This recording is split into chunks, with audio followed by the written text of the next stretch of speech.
Welcome, dear listener, to Relic of Stories, a place where the past whispers softly through shadows and through forgotten pages.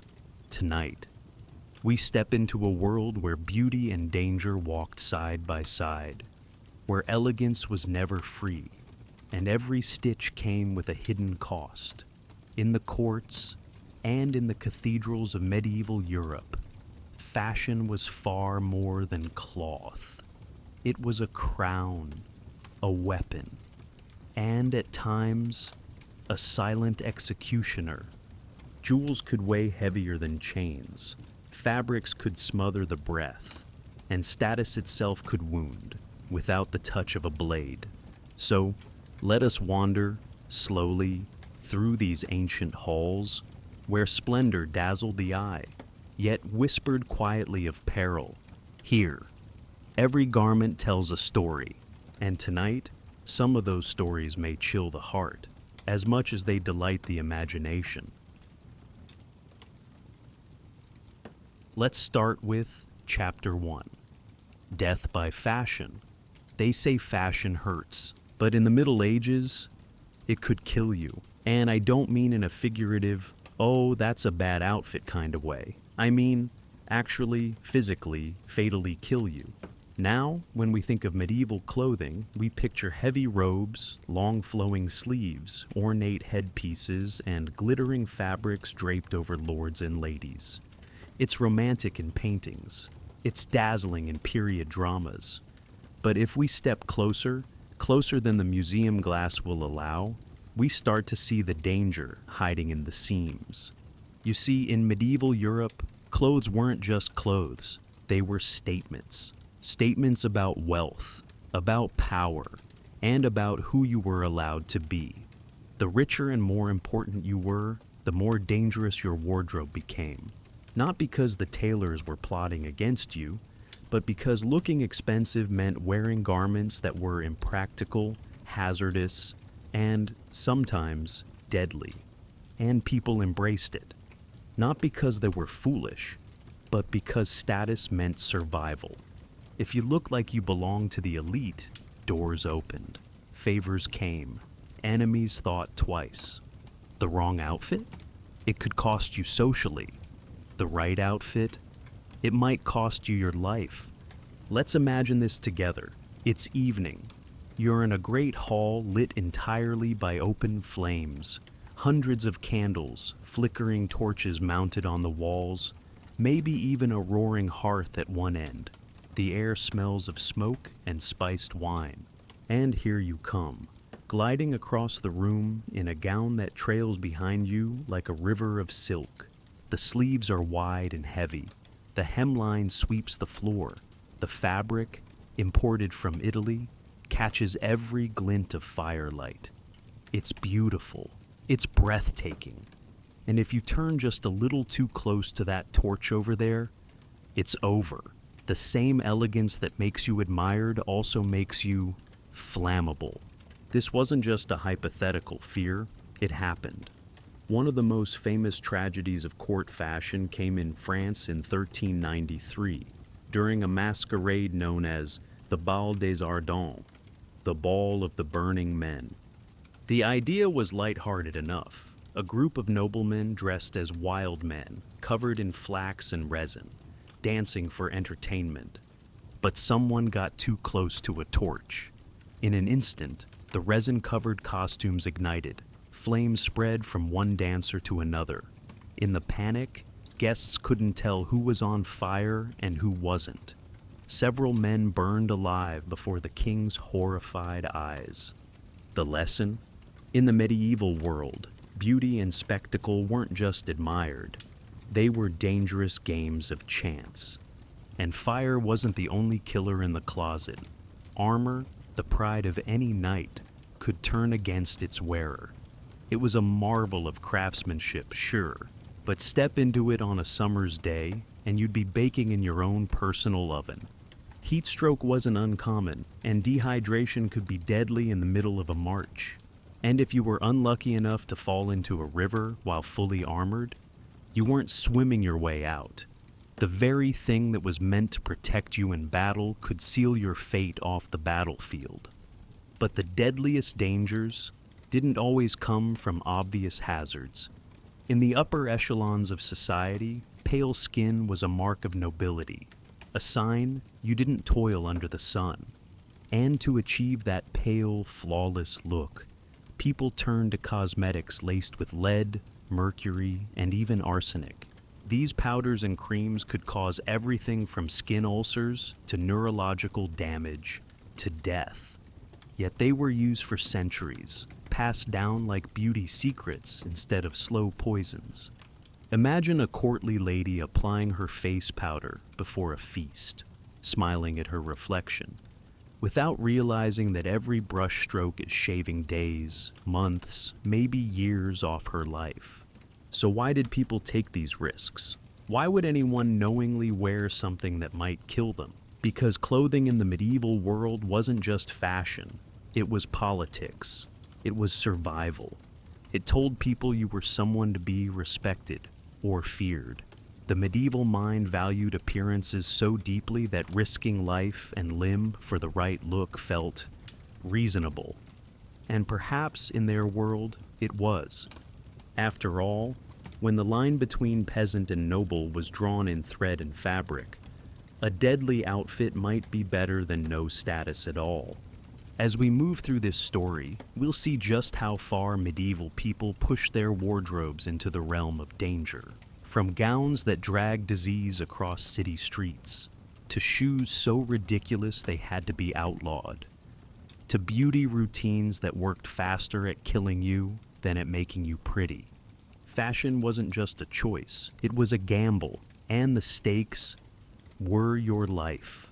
In the next chapter, we'll talk about one of the most notorious fashion hazards of them all, how the elegance of your outfit could make you a walking fire hazard. Chapter 2, The Fire Hazard of Fabulousness. If Chapter 1 taught us anything, it's that medieval fashion could turn you into a casualty of your own closet.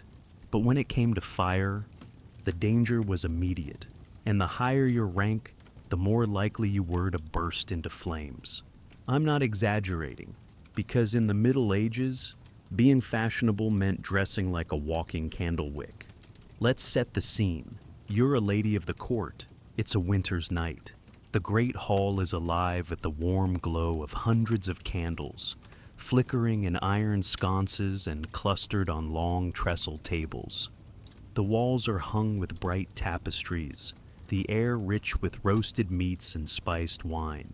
And you're wearing your finest gown, yards of trailing fabric, sleeves so long they brush the floor, fur-lined hems that swish dramatically when you move. You glide past the torches. The hem catches for just a heartbeat. You don't even notice, but someone else does, because the hem is glowing red. And then it's too late. This wasn't rare. Fire was the uninvited guest at every medieval banquet, wedding, or royal gathering. Castles, manors, even monasteries were lit by open flame. And those gorgeous gowns, fur trims, and silk robes, they were perfect fuel, especially imported silks. They looked stunning in candlelight, but they burned fast, faster than linen or wool, which could sometimes smolder before catching. Silk, once aflame, became a kind of shimmering death shroud. The most infamous example of this danger happened in 1393 in Paris, at a celebration meant to be light-hearted and fun. It was called the Bal des Ardents, the Ball of the Burning Men. The occasion: a masquerade ball to celebrate the remarriage of one of Queen Isabella of Bavaria's ladies-in-waiting. Entertainment was a must, so King Charles VI and 5 of his noble friends decided to dress as wild men, a popular masquerade theme at the time. They wore costumes made of linen soaked in resin and covered with flax fibers to mimic shaggy hair. To keep the disguise complete, they chained themselves together so no one could guess their identities. And then they danced, leaping, twirling, shouting, while the crowd laughed and clapped. But then, a flame. One tiny spark from a torch held by an overly curious courtier. It caught on one man's costume, and the resin made sure it spread instantly. Within seconds, the dancers were engulfed. The fire leapt from one wild man to the next, traveling along the chain that bound them together. The great hall erupted in panic. Guests screamed and fled. King Charles was saved only because his aunt, the Duchess of Berry, had the presence of mind to throw her heavy skirts over him. But 4 of the 6 dancers died, burned alive before the horrified eyes of the French court. That was the danger of fabulousness in the Middle Ages. The more ornate and spectacular your clothing, the more likely it was to make you a fire hazard. Long sleeves were one of the worst offenders. Called houppelons in France, they could trail 3 or 4 feet past the hand. Perfect for showing wealth. Perfect for catching fire from a table candle. Fur linings and feather trims didn't help either. They added texture and luxury. But they also caught embers like kindling. And remember, these weren't clothes you took off casually. A wealthy lady's gown could be laced and pinned in ways that required assistance to remove. If you caught fire, you couldn't simply strip it off. Someone else had to help you, and that someone might be wearing flammable clothing too.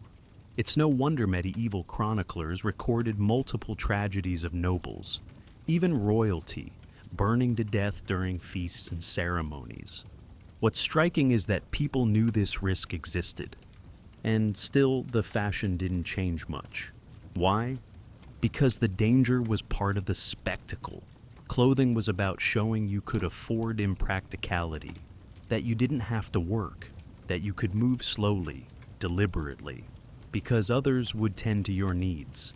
And if the cost of that display was occasionally spontaneous combustion, well, it was a risk the upper classes seemed willing to take. As we leave the firelit halls of Chapter 2, keep this in mind. In the Middle Ages, style didn't just make a statement, it could make your obituary.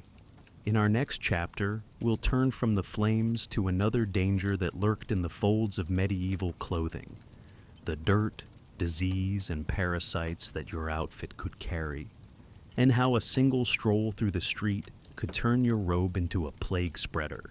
Chapter 3, the suffocating corsets and chokers. By now, we've walked through fire. We've seen how a gown could turn into your funeral pyre. But flames weren't the only thing medieval fashion could kill you with. Sometimes it didn't burn you alive. It simply squeezed the life out of you, slowly. When most people think of deadly tight lacing, their mind jumps straight to the Renaissance. Full steel-boned corsets cinched so tight they could rearrange your organs. But the roots of that danger go deeper. In the Middle Ages, you still had garments designed to reshape the body, to push, bind, and pull it into the ideal form of the day. Not as extreme as the later wasp waist, perhaps, but dangerous in their own way. Let's talk about tight bodices. Picture a fitted kirtle, a woman's underdress, made from thick linen or wool. It laced up the front or back, often with heavy cords. The goal was to keep the torso smooth and firm, and in the courts, to give that high, lifted bust that was considered elegant. Sounds harmless enough, until you realize these garments were often laced to the point where breathing became a luxury. Imagine you're at a feast. The hall is sweltering from the crowd and the torches. You've eaten roast meats, sweetmeats, heavy bread. You stand to dance, but your lungs are already working overtime against the pressure of your bodice. One wrong move, and the world starts to tilt.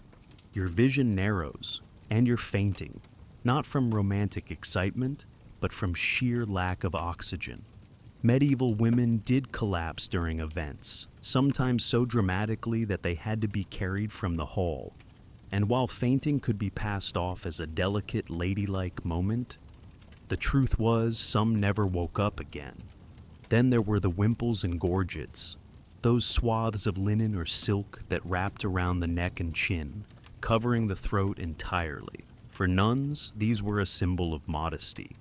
For noble women, they were elegance and respectability wrapped in fabric. But they could also become accidental garrots. The problem was simple. When fabric is wrapped tightly around your neck, all it takes is a tug, a horse rearing, a dancing partner pulling too hard, or, in darker cases, a courtly intrigue turning into an unfortunate accident. Medieval chronicles do hint carefully at noble women who died suddenly during festivals or hunts, their gorgets caught on something. Was it an accident or a silken solution to a political problem? We'll never know. And if you think this only applied to women, think again. Men's fashion had its own deadly accessories. Knights and courtiers wore gorgets of steel or leather, not for modesty, but as part of armor or ceremonial dress. In battle, they could save your life, but in the wrong circumstance. A fall from a horse, a sudden blow. That same piece could crush the windpipe. And don't forget the chokers, jeweled bands, sometimes threaded with fine wire. They could weigh heavily on the throat or pull tight if caught. Now, imagine leaning over a candlelit table to speak with someone, and that glittering ribbon snags on the edge of a serving platter as you stand. You're choking before you realize what's happened. We often think of fashion as vanity, but in the medieval world it was also armor. Armor for reputation. A lady or lord who didn't dress according to their station risked losing respect, and by extension, power. So they endured the crushing bodices, the strangling wimples, the ceremonial gorgets that could end them. Because to breathe freely was nothing compared to looking the part. And so, Chapter 3 leaves us with an image, a noble banquet heavy with perfume and candlelight. And just under the silks and jewels, the slow squeeze of fashion tightening around the throat. In the next chapter, we'll step away from suffocation and into a quieter, subtler killer. The hidden poisons woven into the very fabrics and cosmetics of the age, where beauty didn't just cost comfort, it cost years from your life. Chapter 4, Lead, Mercury, and the Beauty That Killed. We've seen how medieval fashion could set you ablaze, how it could squeeze the breath from your lungs. But there was another danger, one far quieter, one you couldn't smell in the air or hear in the halls. It didn't kill in a moment, it worked in whispers. Soft, daily doses that built up in the blood, and it came from beauty itself. In the courts of medieval Europe, pale skin was not just a sign of beauty, it was proof that you didn't labor under the sun, proof that you were refined, delicate, untouched by the rough, weathered life of the common folk. And so people went to extraordinary lengths to achieve it. The most coveted was the perfect ghostly pallor, skin so white it seemed almost translucent. And the easiest way to get it? Lead. Yes, the same lead that poisons water, the same lead that destroys nerves, rots organs, and slowly drives the body into ruin. Medieval face powders were often made by grinding white lead into a fine dust, then mixing it with vinegar or water to make a paste.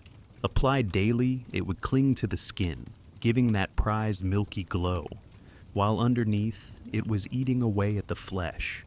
At first, it was subtle, a little dryness, a little irritation, but over months, skin would start to crack, then peel, then rot. Some nobles doubled down, covering the damage with even more lead powder. It was a vicious circle. Hide the wounds with the very poison that caused them. And lead wasn't alone in this slow parade to the grave. Mercury, quicksilver, was another favorite in the medieval beauty chest. It was used in ointments to smooth the skin and banish blemishes. What it really did was seep into the bloodstream, causing tremors, tooth loss, and something far more terrifying: hallucinations. Imagine a noble woman in a candlelit chamber. She's been using her Mercury ointment for months. One evening, she's preparing for a feast, and she catches sight of something moving in the corner of the mirror, a shadow, a figure, gone when she turns. She thinks it's a trick of the light, but the visions come more often until she can no longer tell what's real. The court whispers that she's cursed. The truth is far simpler and far more tragic.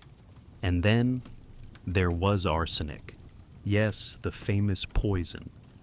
But here, it was not slipped into goblets. It was dusted onto cheeks. A light coating of arsenic powder could create a pale, fresh look. It dulled redness, evened tone. It also slowly destroyed the liver, wrecked the heart, and left the victim weak and fading. The irony is hard to miss. The paleness they craved was often the very symptom of the poison. By the time the sickness showed on their faces, it was already too late. Men were not exempt from these vanities. Young courtiers powdered their faces to compete for favor. Older ones used mercury-based balms to restore youth. They too suffered the tremors, the rotting gums, the long, confused decline. We sometimes like to imagine medieval courts as full of robust, ruddy faces. But in truth, many of the most admired nobles may have been walking ghosts, elegant, powdered, and quietly dying. So why keep doing it? Why keep painting death onto their skin? Because beauty in the medieval world wasn't just about attraction, it was power. A queen with flawless skin held the room. A courtier who looked untouched by age was dangerous in politics. And like all power, it was worth dying for. In the next chapter, we leave the powder pots behind and look at fashion that didn't just threaten your body, but made you a moving target, or worse. Chapter 5, Shoes from Hell. We've talked about fashion that burned, that squeezed, that poisoned. But sometimes, the danger wasn't hidden at all. Sometimes, you could see it coming from a mile away. Or, in this case, you could see it sticking 3 feet out in front of you. In the late Middle Ages, Europe was swept up in a footwear craze so absurd that it's hard not to laugh, until you realize how many ankles it broke. They were called poulaines, long, pointed shoes with tips so exaggerated that some stretched half a meter beyond the toes. Now, these weren't subtle, they were statements. The longer your poulaine, the higher your status. Peasants could wear modest points. Merchants might stretch theirs a few inches. But nobles, they strutted into court dragging those ridiculous curling spears of leather ahead of them, their toes practically pointing at the person they were speaking to. Of course, the fashion brought problems. First, walking was a nightmare. Try climbing stairs with leather swords attached to your feet. Try dancing. Even standing could be treacherous. One wrong step, and your own shoe tip could snag and send you crashing. Broken noses, twisted ankles, and public humiliation were all part of the poulaine experience. And yet, they only got longer. The church, unsurprisingly, was appalled, not just because they were impractical, but because the pointed tips reminded priests of the devil's cloven hooves. In 1368, the Pope himself issued a ban on shoes of immoderate length. Naturally, that only made them more popular. But while poulaines were a danger of vanity, another kind of medieval shoe was dangerous for a far less frivolous reason. Sabatons, the armored footwear worn by knights. At first glance, they were pure protection, layers of metal plates shielding the feet in battle. But they had their own hazards. Sabatons were heavy, sometimes up to 7 pounds each. On a summer campaign, that weight would grind your soles raw, blister your heels, and send you hobbling before the fight even began. In winter, the trouble got worse. Metal doesn't keep warmth, it steals it. On a frozen march, soldiers' toes would go numb. Numbness became frostbite. Frostbite became gangrene. And then, there were no toes left at all. It's strange to think about. A knight encased in shining armor, protected from swords and arrows, but slowly losing his feet to his own boots. In the end, whether it was the court's peacocks tripping over their poulans or warriors freezing in their sabatons, the lesson was the same. In the Middle Ages, what you wore on your feet could send you face first into the dirt, or leave you limping for life. Chapter 6. Armor, your own personal oven. Armor. The very word makes you think of invincibility. Shining steel, clanging in battle. A knight, unstoppable, untouchable, moving like a walking fortress. But here's the thing. Fortresses aren't meant to move, and when you sealed a man inside one, things could get ugly. Let's start with the numbers. A full suit of late medieval plate armor weighed between 40 and 60 pounds. Now, that doesn't sound too bad if you imagine it sitting on the floor. But imagine wearing it in the middle of July, with no ventilation, and the sun beating down on polished metal. You've basically built yourself a human-sized cooking pot. Knights on summer campaigns learn this the hard way. Inside the armor, the air turned stifling within minutes. Sweat poured until it soaked the padding underneath. A thick gambeson that acted like a sponge, trapping heat against the body. A long march could feel like you were breathing through wool. A battle could push you into dizziness. And if the heat didn't kill you, dehydration might. Some chronicles quietly admit that in sieges, men fainted in their armor before the enemy even reached them. A knight, collapsing in the middle of the line, wasn't just a hazard to himself. He became an obstacle, a steel corpse blocking his own comrades' advance. And then there's the other danger. Armor was heavy enough to drag you under. If a knight was knocked into a moat or fell from a bridge into a river, the outcome was often grim. The weight of the plates pulled him down. Water filled the visor slits. And unless someone could haul him out immediately, he'd drown in minutes. It wasn't just a rare accident. In some battles, drowning claimed more armored soldiers than swords or arrows. Even wading through mud could be deadly. Once a knight sank knee-deep, the suction and weight could trap him until he collapsed from exhaustion. Armor was protection, yes. It could stop an arrow, turn a blade, and make you look like the deadliest man on the field. But under the wrong sun, or in the wrong river, it became a coffin you carried on your back. The irony? Knights feared being burned alive by flaming oil or pitch. Yet more often, they were simply cooked slowly from the inside out. Chapter 7. The Infestation in Your Wardrobe. We often imagine medieval fashion as romantic. Silken sleeves, heavy fur cloaks, and thick woolen robes draped over noble shoulders. But in reality, your wardrobe might have been alive. Medieval people didn't wash their clothes the way we do today. In fact, for many garments, especially expensive ones, washing was rare, almost taboo. Water could shrink wool, fade dyes, ruin the texture of fur.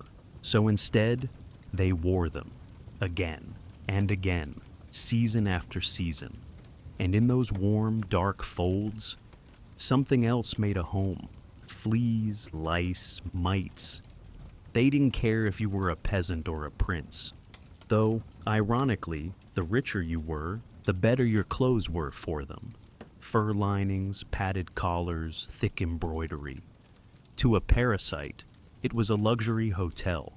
We know now that fleas were more than just an itchy inconvenience. In the mid-14th century, they carried one of the deadliest passengers in history. Yersinia pestis, the bacterium that caused the Black Death. And when you're sleeping in the same bed you wore to the feast, when your cloak's fur lining is never washed, Those little black dots have all the time in the world to feed, breed, and move from one host to another. But fleas weren't the only danger. Some mites and burrowing insects, like Sarcoptes scabiei, could crawl beneath the skin, laying eggs that cause scabies, a maddening itch, red sores, and raw, infected skin. If that sounds unpleasant now, imagine enduring it in a time before antibiotics, before antiseptic, when a single infected sore could spread, and an otherwise healthy young man could die from what started as a rash. The problem was so bad that medieval medical texts mention boiling clothes in vinegar, or hanging garments over burning herbs to choke the vermin. But these were stopgaps. The truth was, your wardrobe, especially your finest winter garments, was never entirely yours. So, while fashion could make you the envy of the court, it might also be the very thing that killed you, quietly, slowly, from beneath your own skin. Next, we'll end our parade of dangerous style with something deceptively simple. The very threads that held your clothes together. Threads. That could choke you to death. Chapter 8. Death by Decadence. By now, we've stood too close to the open flame. We've been laced, squeezed, and gasping for air. We've powdered our faces in poison and let vermin nest in the folds of our finest cloaks. We've seen fashion burn flesh, shatter bones, rot skin, and invite death in without a knock. And yet, the most dangerous part of medieval clothing wasn't just the fabric, or the way it fit, or even the hazards of wearing it. The real danger was where it came from, and what it meant to wear it. Medieval Europe's obsession with luxury was like a sickness of its own. Silks that shimmered like water from the east, velvets soft as a lover's sigh from Italy, heavy brocades stitched with gold from Byzantium, deep crimson dyes from the Levant. So expensive they were worth more than their weight in silver. But these treasures didn't appear by magic. They traveled mile after mile, over land and sea, through cities that reeked of waste and sickness, through ports teeming with rats, through caravans where the cargo breathed and coughed in the dark. These were the same routes that carried plagues, the Black Death, the sweating sickness, and fevers no physician dared to name. A single bolt of imported silk could pass through 20 hands before it ever reached a noble's wardrobe. And one of those hands might be slick with the sweat of the dying. And then there was the silent danger of meaning, because in the Middle Ages, clothing wasn't just a thing you wore. It was a statement. It announced your rank, your wealth, your alliances, and sometimes your defiance. Kings and city councils issued sumptuary laws, strict rules about who could wear what. Only the nobility could wear fur trims of ermine or sable. Only certain ranks could wear gold thread. And some colors, deep purples, rich scarlets, were so jealously guarded that even owning a scrap was a punishable offense. A peasant wearing a noble's color could face heavy fines, be stripped in the street, or worse, face justice from the very lord they dared to imitate. For nobles, the danger was different, but just as lethal. Wearing the finest silks marked you as someone worth robbing. A gown worth a fortune could be stripped from you at dagger point in a dark alley. A fur-lined mantle could be pulled from your shoulders in a market brawl. And in court intrigue, an elaborate train or cloak could serve as a perfect handhold. The momentary drag that let a blade slip home between your ribs. Even the beauty of your jewels could betray you. A ruby pin was not just decoration. It was a clue, a motive, a ransom in miniature. The richer you looked, the closer you stood to death. And decadence itself was a killer in slow motion. The desire to display wealth meant wearing layers, dozens of them, even in summer heat, sweating through a silk tunic, a wool surcoat, a fur mantle, in a hall already thick with smoke and candle heat. Men fainted, women collapsed, and disease thrived in the overheated, airless rooms, where fashion ruled over comfort. Trade ships brought not only fine cloth, but fleas hidden in the seams, moths in the wool, eggs nestled in fur trim. The luxury of the wealthy often became the plague of the poor, and sometimes the coffin of the rich.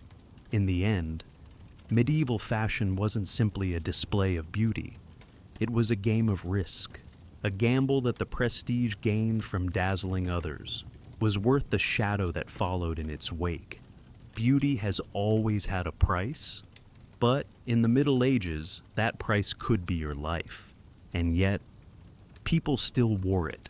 They walked into halls lit by open flame, trains sweeping over rushes crawling with vermin, breathing through veils dusted with lead powder. And they smiled, because in a world where death was never far away, perhaps to wear danger like a second skin wasn't madness at all, but the truest form of power. Chapter 9, Drowning in Perfume. Let's set the scene. The year is 1372. You're in the great hall of a French chateau, the kind of place that gleams with candlelight and echoes with the scrape of silver spoons against pewter bowls. The air should be rich with the scent of roasting meats and spiced wine. And it is. But there's something else. A cloud. Invisible but almost physical, so dense you can taste it. Layers of musk, sweet amber, sharp floral notes, bitter herbs. And beneath it all, something almost medicinal. The kind of smell that tickles your throat before you even take a breath. You cough once, twice, and you're not alone. Around you, ladies in towering headdresses discreetly dab handkerchiefs to their noses. A servant passes out near the far wall, overcome by the heat, the crowd, and the perfume. Because here, in the medieval world, scent isn't just a finishing touch. It is a statement. It says, I am wealthy enough to waste rare substances on my own body. I am clean, even if I haven't bathed in 3 months. I am untouchable. But what it doesn't say, at least not out loud, is that some of these scents could kill you. Perfume as a medieval status symbol. Bathing, especially among the upper classes in late medieval Europe, was not as common as you might hope. In fact, by the 14th century, the fear of disease spreading through public bathhouses, especially after outbreaks of plague, made water feel like more of a threat than a cure.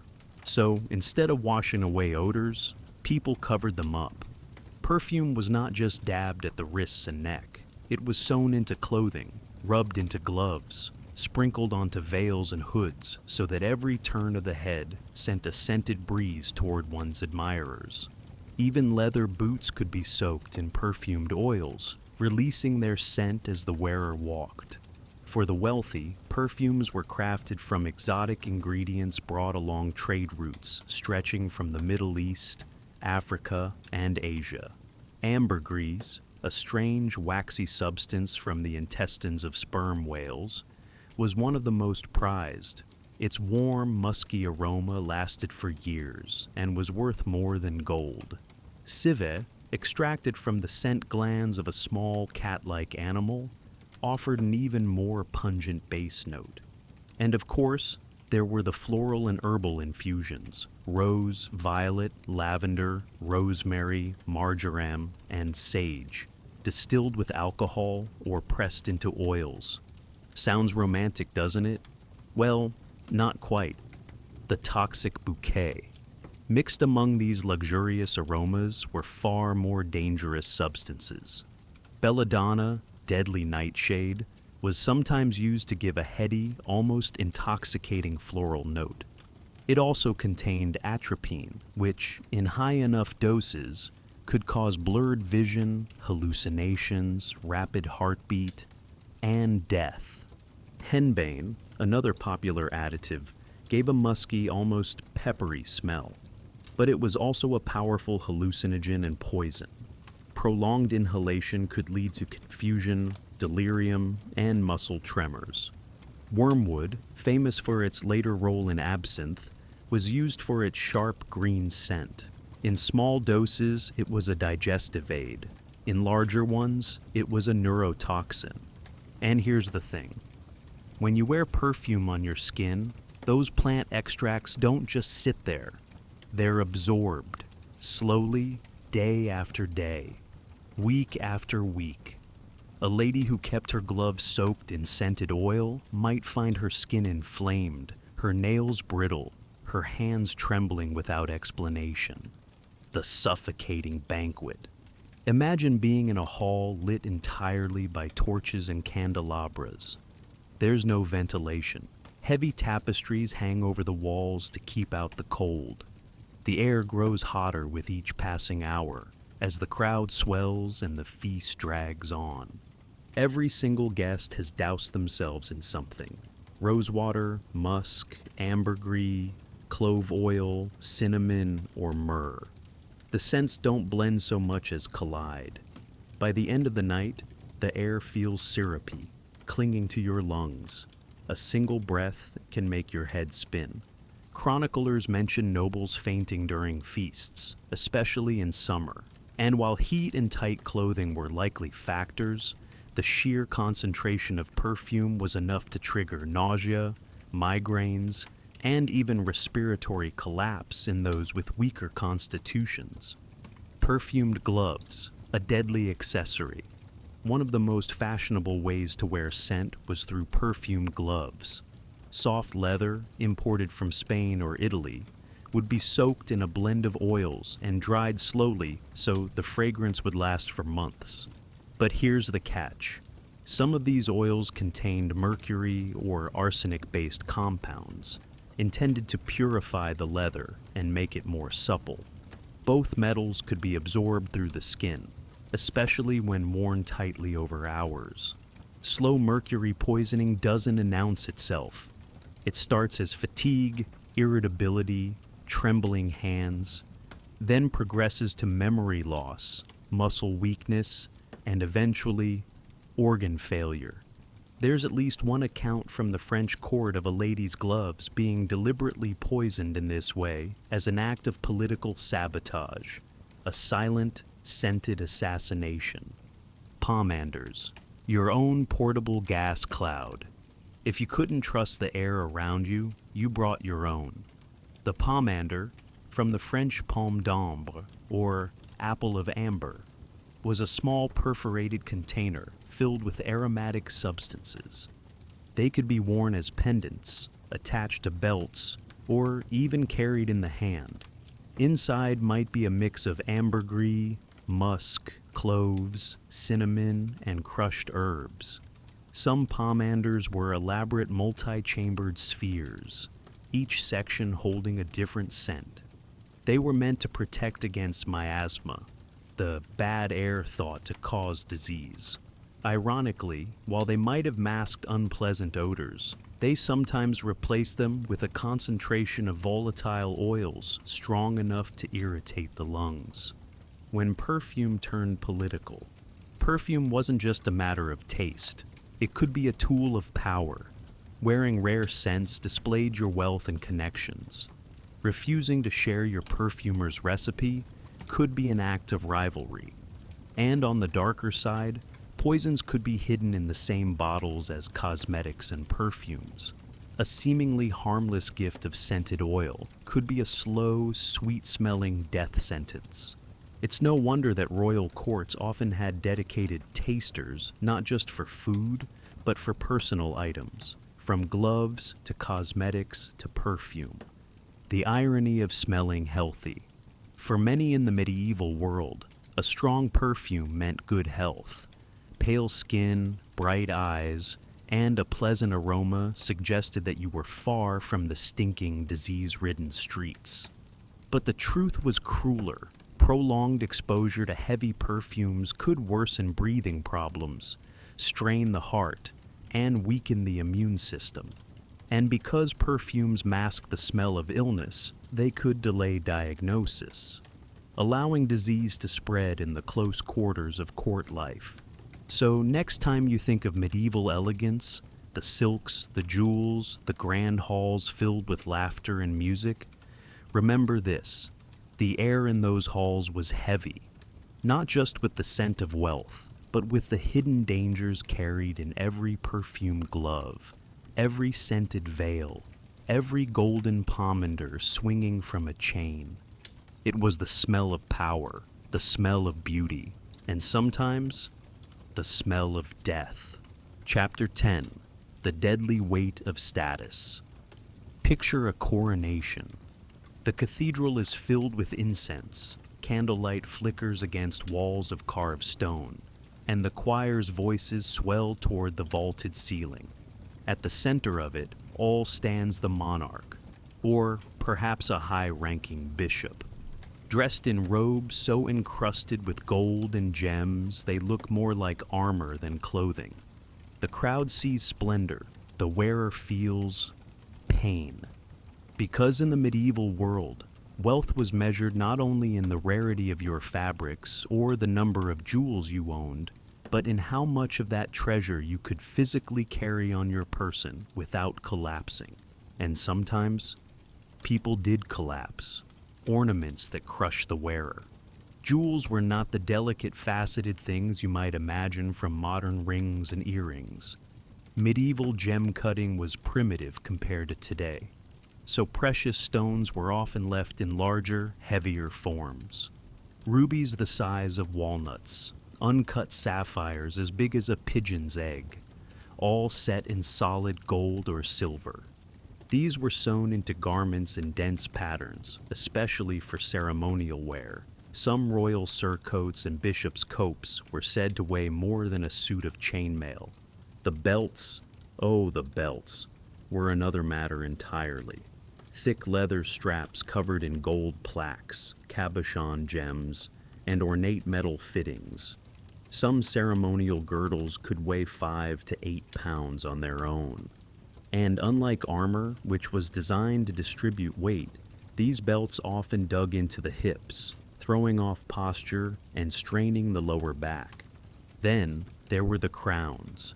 We think of crowns as mere headpieces, but many medieval crowns were literal circlets of gold several inches wide, sometimes topped with additional ornaments.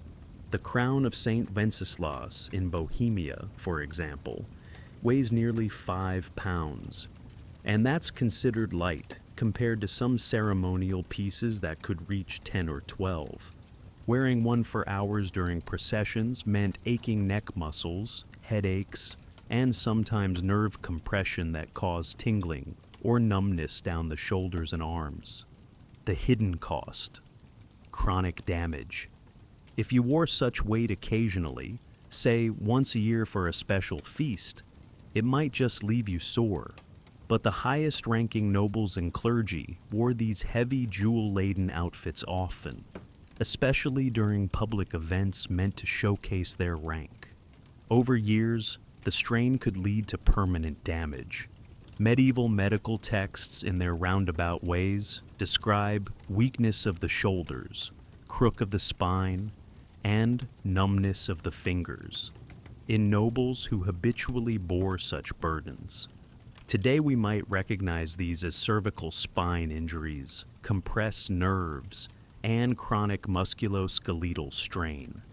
And since there was little understanding of ergonomics, or even the concept that clothing could injure you without being tight or sharp, these ailments were often attributed to bad humors, curses, or divine punishment, when beauty became a weapon. Of course, accidents happened. A jeweled belt could turn into a blunt force hazard if its wearer fell. There's a recorded case from the Burgundian court of a lady stumbling on a staircase. Her gem-studded girdle, swinging forward as she fell, struck her in the ribs hard enough to fracture them.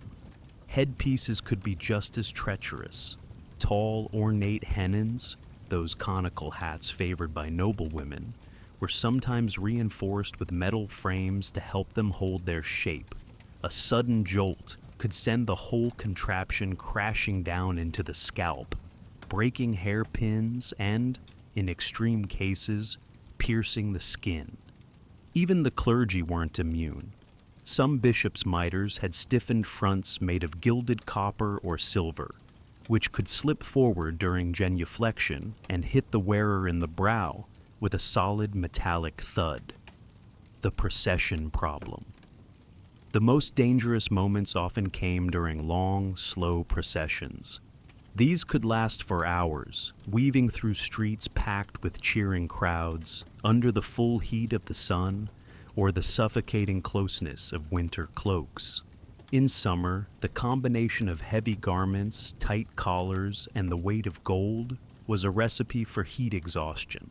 The slow pace meant there was little air movement, and any attempt to remove a crown or loosen a belt would have been seen as undignified, even disrespectful to the occasion. In winter, the weight combined with icy streets made falls more likely, and a fall while wearing a 12-pound crown or a rigid jeweled collar could mean hitting the ground with more than just your own body weight. Chroniclers record more than one noble taken ill during a grand event, a polite euphemism for collapsing. Some recovered quickly, others never stood again. Symbolism over safety. Why didn't they simply lighten the load? Because the weight was part of the point. A lighter crown or robe might look just as ornate to the eye, but if it didn't have the heft of real gold and stones, it could be dismissed as cheap or false. There was an almost superstitious belief that an object's weight was proof of its worth. This attitude extended to the clergy, whose robes could include massive, jeweled reliquaries sewn directly into the fabric. These relics weren't just decoration. They were considered spiritual armor. To remove them for comfort would have been unthinkable. The risk of theft, and how it added to the danger. All the gold and silver also made the wearer a walking target. Bodyguards or attendants would surround them in public, not just to protect from attack, but to keep thieves from getting close enough to snatch an ornament. The result? Even more crowding, more heat, less room to move. If the wearer stumbled, there was no space to fall safely. They might crash into another armored attendant or be jostled into a wall. And in rare but chilling cases, thieves or assassins used the heavy clothing against its wearer, grabbing a collar or chain and yanking it backward to choke them, or shoving them from behind so that the weight helped pull them down. The toll on servants and pages. The nobles themselves suffered, but so did those tasked with carrying their accessories. Crowns, belts, and jeweled robes were often so heavy that they were transported separately and only put on moments before the wearer had to appear. Servants had to lift these pieces carefully to avoid injury. Imagine trying to hoist a solid gold collar as wide as a dinner plate without denting it or bruising the person it was going on. Dropping such an item was unthinkable, and punishments for damaging them could be severe. A modern parallel. We might think we've outgrown this, but echoes remain. High-fashion runway models have worn dresses so heavily beaded they had to be supported while walking. Historical reenactors who wear full replica crowns report headaches and neck pain after just a few hours. And of course, ceremonial regalia in modern monarchies is still heavy, sometimes deliberately so, to connect the present with the weight of history. So the next time you see an illuminated manuscript depicting a monarch or bishop glistening with gold from head to toe, remember, that's not just the glow of wealth you're seeing, that's the strain of muscles working to keep them upright, the quiet ache in their shoulders, the faint throb at the base of their skull. In the medieval world, status wasn't just displayed, it was carried, and sometimes it carried you to your grave. Chapter 11. Feathers, Furs, and Fatal Fauna. The rustle of a fur-lined cloak, the soft shimmer of a peacock feather, the flash of an ermine tail. In the medieval imagination, these were not just signs of wealth.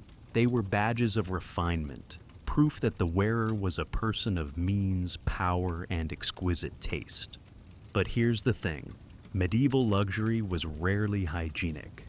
Many of the most prized ornaments in high fashion came directly from the animal kingdom. And sometimes, parts of the animal kingdom came along for the ride. Feathers and fur didn't just hold beauty. They held life, or at least traces of it, long after the creature that grew them was dead. Parasites, fungal spores, bacteria, all could survive the tanning, curing, or decorative processes of the day. And when placed against the skin, they could spread misery, sickness, and even death. The prestige of plumes. To wear feathers in medieval Europe was to signal worldliness. Some were common, goose quills, rooster hackles, but the truly desirable plumes were exotic. Peacock tail fans from India, ostrich plumes from Africa, and even rare bird of paradise feathers brought through Venetian traders. These treasures weren't simply tucked into hats. They were sewn into collars, hung in sprays from the tips of hennons, or used as edging for cloaks.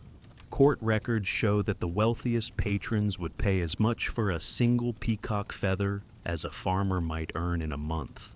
But here's the problem. Feathers, if not cleaned and treated properly, can harbor tiny mites that feed on the keratin proteins in the quills. These mites were invisible to the naked eye, but very much alive, and they didn't mind migrating from feather to human. The result? Itchy rashes, red welts, and a maddening crawling sensation that might be blamed on bad airs or witchcraft, rather than the very fashionable hat you were wearing. Furs for the few, and the infected. Fur was even more dangerous. Ermine, sable, lynx, and marten. These were the furs of kings, queens, and high church officials. Even commoners might wear sheepskin or rabbit in winter, but the processes used to prepare these pelts were far from foolproof. Many furs were cured with simple drying, salting, or smoking, none of which reliably killed bacteria. In particular, anthrax spores, the same biological agent feared as a modern biohazard, could survive for decades in untreated or poorly treated hides. The occupational hazard was so common among those who worked with pelts that it earned its own name, furrier's disease. Inhaled spores could cause deadly pulmonary anthrax. Skin contact could lead to black, ulcerated sores that sometimes spread through the bloodstream.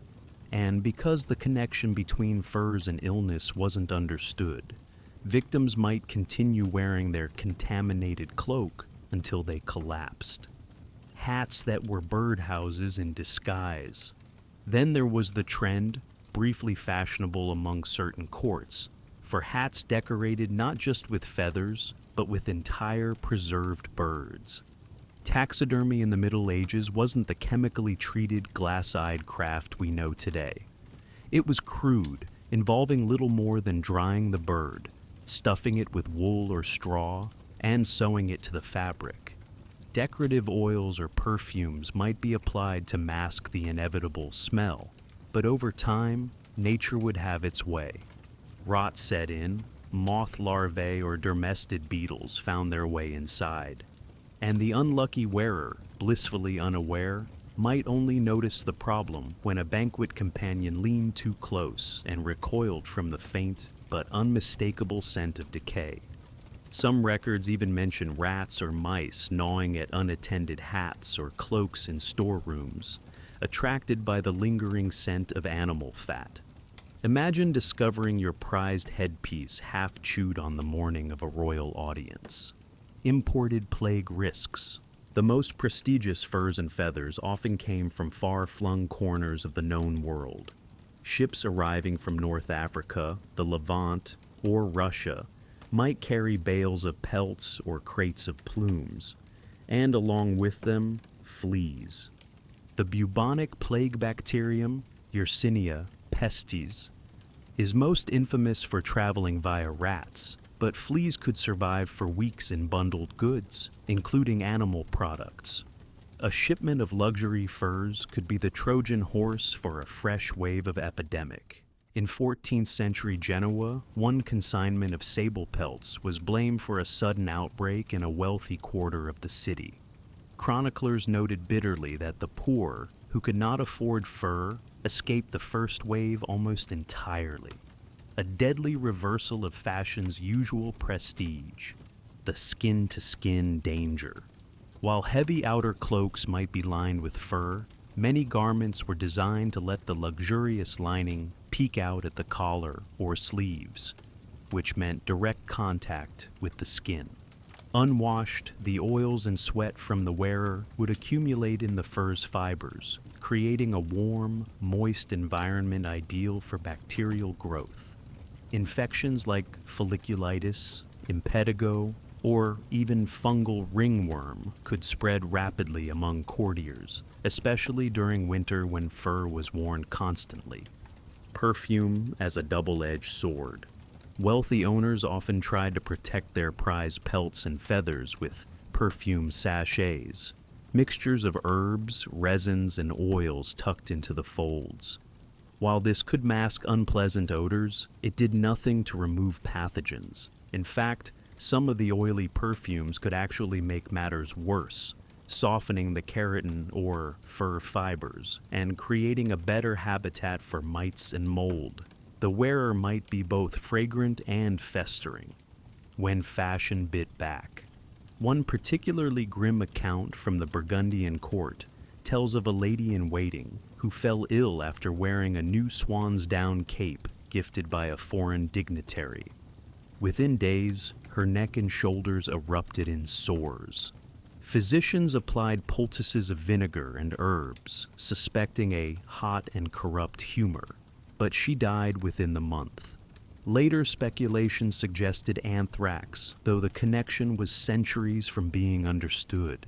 Even the monarchs themselves were not immune. King Henry VI of England was rumored to have suffered a persistent rash from a fur-trimmed robe gifted from abroad, though royal scribes described it more delicately as a malady brought upon his grace by the wearing of foreign raiment, the status symbol you couldn't throw away. If a garment was suspected of causing illness, the logical modern solution would be to discard it. But in the medieval world, fur and feather were precious, not easily replaced. Owners might store the item away until the season turned or have it relined, but rarely would they destroy something so valuable. This meant contaminated pieces could return to circulation months or years later, ready to claim a new victim. The irony of purity laws. Sumptuary laws, which dictated who could wear certain furs or colors, were intended to preserve social hierarchy. But ironically, they sometimes concentrated disease risk among the elite. Ermine, for example, was reserved for royalty and high clergy, meaning that if a shipment arrived carrying anthrax spores, only the highest ranks would suffer. In a way, the laws worked. They did keep certain fashions exclusive. They just also made certain diseases exclusive, still breathing, sometimes literally. The unsettling truth is that some medieval fashions were still, in a sense, alive. Mites crawling between feather barbs, fleas nestled deep in fur underlayers, even microscopic fungal spores. All were part of the unseen ecosystem of courtly splendor. In a world without germ theory, these dangers were invisible, inexplicable, and inescapable. So, when you imagine a lady sweeping into a great hall in her peacock-plumed hennin, or a bishop raising his sable-lined cope to bless the crowd, remember, somewhere, under all that beauty, something might be crawling. And in the most macabre cases, beauty was not just alive in the metaphorical sense. It was, quite literally, still breathing. And that brings us to the end of tonight's journey.